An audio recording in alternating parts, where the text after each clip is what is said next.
ल सम्पूर्ण उपस्थित आदरणीय महानुभावहरू, आज मिति 2082 साल मङ्सिर 26 गते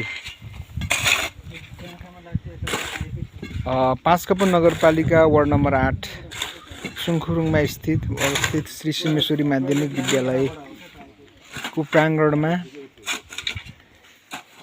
पूर्व विद्यार्थी तथा पूर्व शिक्षक मञ्चको तर्फबाट विगत वर्षदेखि नै एउटा सरस्वतीको मन्दिर बनाउने जुन एउटा कार्य प्रारम्भ भएको थियो, त्यो अभियानले मूर्त रूप लिने अवस्थामा हामी आइपुगेका छौँ र यसै सन्दर्भमा आज हामीले हाम्रो विद्यालयको प्राङ्गणमा सरस्वती माताको मन्दिर निर्माणको कार्य प्रारम्भ भएको छ र यो निर्माण कार्यमा उपस्थित विद्यालय व्यवस्थापन समितिका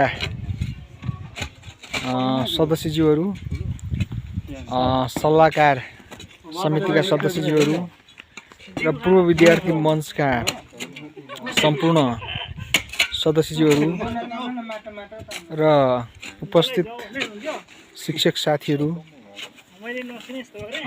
म यो भिडियो मार्फत सबभन्दा पहिला त यहाँ उपस्थित आदरणीय सम्पूर्ण महानुभावहरू र यो भिडियो जसले हेर्नुहुन्छ यहाँहरू सम्पूर्णलाई म विद्यालयको तर्फबाट र मेरो व्यक्तिगत तर्फबाट म हार्दिक न्यानो अभिवादन नमन टक्र्याउन चाहन्छु। मलाई लाग्छ हाम्रो विद्यालयको इतिहासमा आजको दिन एउटा राम्रो कार्यको थालनी भएको दिन, स्वर्णिम अक्षरले आजको समयलाई हाम्रो विद्यालयको अभिलेखमा अभिलेखीकरण गर्ने दिनको रूपमा हामीले लिएका छौँ। यसै सन्दर्भमा हामीले यहाँ म विशेष गरेर यो भिडियो बनाउँदै गर्दा अहिलेसम्म पूर्व विद्यार्थी मञ्चको तर्फबाट जुन महान अभियान प्रारम्भ भयो, यो महान अभियानलाई साथ सहयोग गर्दै देश विदेशमा रहनुहुने सम्पूर्ण आदरणीय पूर्व विद्यार्थी मित्रहरू, मान्यजनहरू, आदरणीय व्यक्तित्वहरूले यो अभियानलाई सुसम्पन्न गर्नको लागि आफ्नो ठाउँबाट ठुलो योगदान पुर्याउनु भएको कुरा म यहाँहरूमा आजमा अवगत गराउन चाहन्छु। त्यसै सन्दर्भमा ती महान मनहरूलाई म विद्यालयको तर्फबाट, मेरो व्यक्तिगत तर्फबाट अनि हाम्रो पूर्व विद्यार्थी मञ्चको तर्फबाट हार्दिक धन्यवाद एवं आभार पनि प्रकट गर्न चाहन्छौँ।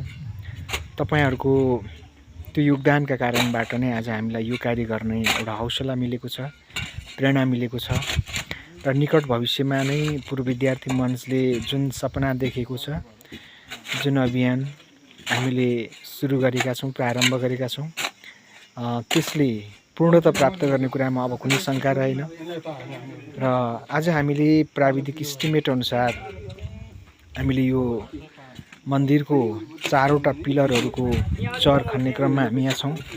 म यो पिलरको चर खन्दै गर्दाखेरि म विशेष गरेर यो निर्माण कार्यमा प्राविधिक सहयोग र साथ दिनुहुने यस विद्यालयका पूर्व विद्यार्थी, हाल धरान उपमहानगरपालिकामा कार्यरत इन्जिनियर प्रकाश शर्मा ढकाललाई म सम्झन चाहन्छु।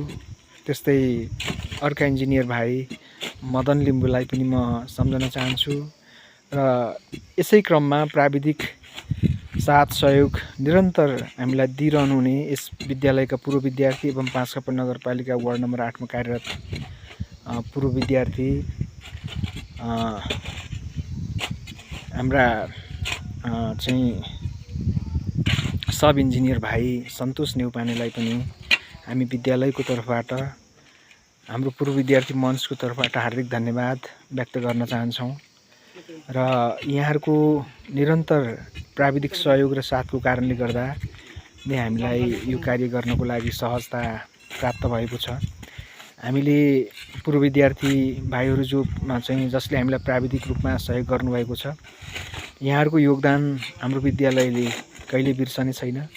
तपाईहरुले एउटा उच्च चाहिँ योगदान पुर्याउनु भएको छ र पूर्व विद्यार्थी मञ्चको तर्फबाट हाम्रो विद्यालयको परिवारको तर्फबाट हामी तपाईहरुलाई उच्च स्यालुट पनि व्यक्त गर्न चाहन्छौँ, हार्दिक धन्यवाद दिन चाहन्छौँ।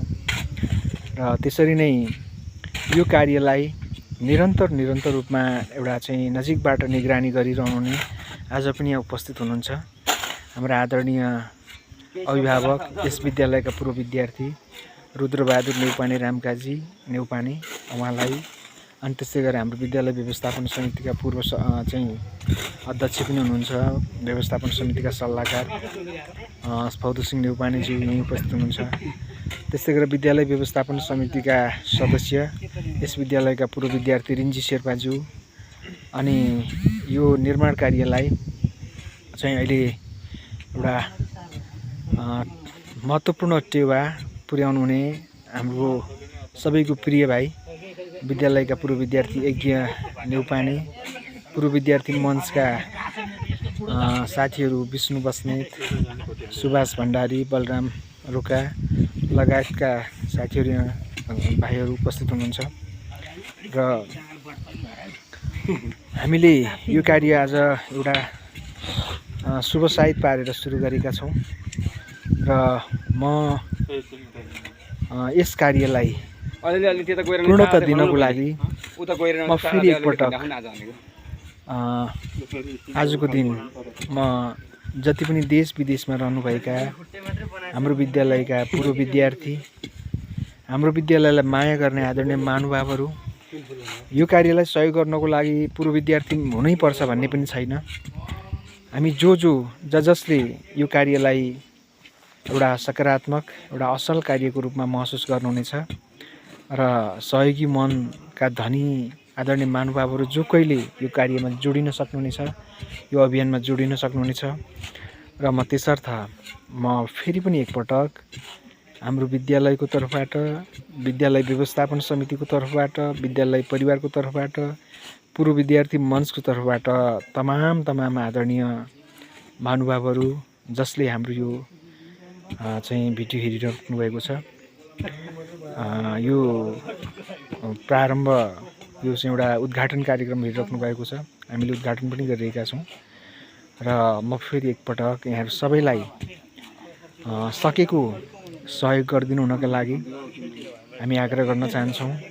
अहिले हाम्रो प्राविधिक इस्टिमेट अनुसार यसको लागत इस्टिमेट 6,03,000 रहेको छ र अहिले हामी त्यो रकम सङ्कलन गर्ने क्रममा पनि छौँ। र मलाई लाग्छ पूर्व विद्यार्थी मञ्चले यस विद्यालयमा धेरै सपनाहरू देखेको अवस्था छ, धेरै ती ड्रिमहरूलाई पुरा गर्नको लागि पूर्व विद्यार्थी मञ्च अहोरात्र रूपमा खटेको पनि छ।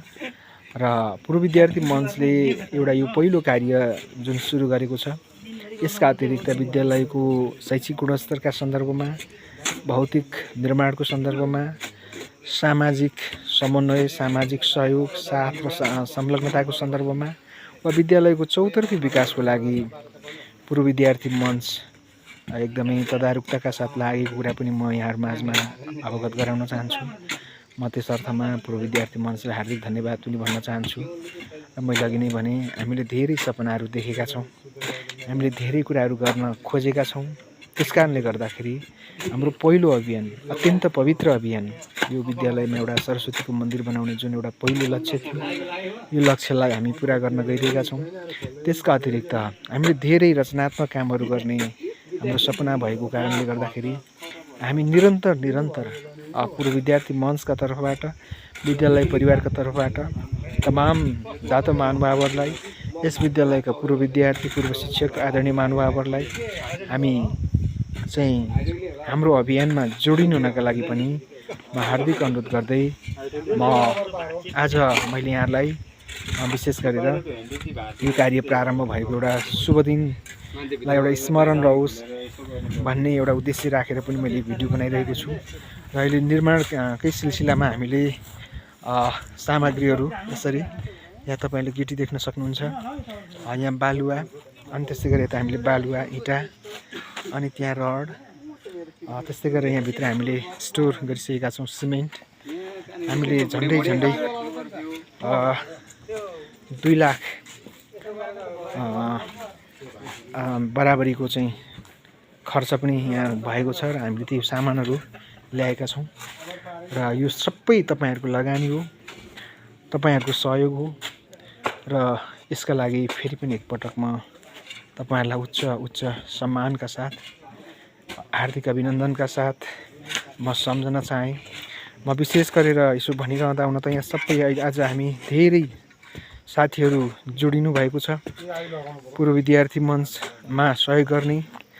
म विशेष गरेर म सबैलाई मैले सम्झेको छ, तथापि म हाल युकेमा बस्नुहुने हाम्रो विद्यालयका पूर्व विद्यार्थी आदरणीय भीमबहादुर नियोङ लिम्बू जो सहयोगी मनको धनी हुनुहुन्छ, यो विद्यालयलाई हिजोका दिनहरूमा पनि धेरै आर्थिक सहयोग गर्नुभएको छ र आज पनि यो मन्दिर निर्माणको सिलसिलामा उहाँले 75,000 नगद राशि हामीलाई सहयोग प्रदान गरी अहिलेसम्मको उत्कृष्ट चन्दादाताको रूपमा उहाँ रहनुभएको छ। म उहाँलाई विशेष सम्झन चाहन्छु, विशेष सम्मान गर्न चाहन्छु। त्यस्तै गरी राजकुमार बोगटी भाइ, उहाँले पनि 55,000, हाम्रो राजकुमार बोगटीले 55,000 होइन त 50,555 दोस्रो ठुलो राशि होइन त हो, दोस्रो ठुलो राशि प्रदान गर्नुहुने हाम्रो राजकुमार भाइलाई पनि हामी सम्झन चाहन्छौँ। र मैले यसो भनिरहँदाखेरि मैले सबैको नाम लिन चाहेको थिएँ, तर समय अभावको कारणले गर्दा म तमाम अहिलेसम्म जोडिनुभएका चाहिँलाई सम्झिन चाहन्छु। र पहिलो खाता खोल्ने हाम्रो विद्यालय व्यवस्थापन समितिका सदस्य एवं पूर्व विद्यार्थी हाम्रो रिन्जी शेर्पाज्यू, यो मञ्चको पनि सदस्य हुनुहुन्छ। उहाँ यहीँ अहिले एकदम काम गरेर पसिनै पसिना भइरहनु भएको छ। उहाँले सुरु गर्नुभएको, उद्घाटन गर्नुभएको एकदमै राम्रो काम भएको छ भन्दै मैले यहाँलाई एउटा छोटो यो भिडियो मार्फत चाहिँ पूर्व विद्यार्थी मञ्चले अगाडि बढाएको यो मन्दिर निर्माणको कार्य चाहिँ अब सुरु भयो है भनेर यहाँहरू सबैलाई जानकारी पनि गराउन चाहेँ। र फेरि एकपटक मैले भने यो महान अभियानमा जोडिनु हुनका लागि म सबैलाई हार्दिक धन्यवाद भन्न चाहन्छु र पूर्व विद्यार्थी मञ्चका सम्पूर्ण सदस्यहरूलाई पनि यो आर्थिक सङ्कलन अभियानमा, यो महान अभियानमा जोडिनका लागि सबैलाई आह्वान गर्नको लागि पनि मैले भन्न चाहेँ। र म एकपटक फेरि पनि ती सम्पूर्ण सहयोगी मनहरूलाई हार्दिक सम्मान भन्न चाहन्छु। प्राविधिक पाटोमा सहयोग गर्नुहुने सम्पूर्ण प्राविधिक पूर्व विद्यार्थी भाइहरूलाई सम्झिन चाहन्छु भन्दै यो अभियानले चाँडै सफलता प्राप्त गर्नेछ, पूर्णता प्राप्त गर्नेछ। यसमा फेरि पनि एकपटक यहाँहरूको चासो, यहाँहरूको चिन्ता, यहाँहरूको सहयोग, संलग्नताको खाँचो रहने कुरा अवगत गराउँदै म बिदा हुन चाहेँ। हस्त, नमस्ते, धन्यवाद।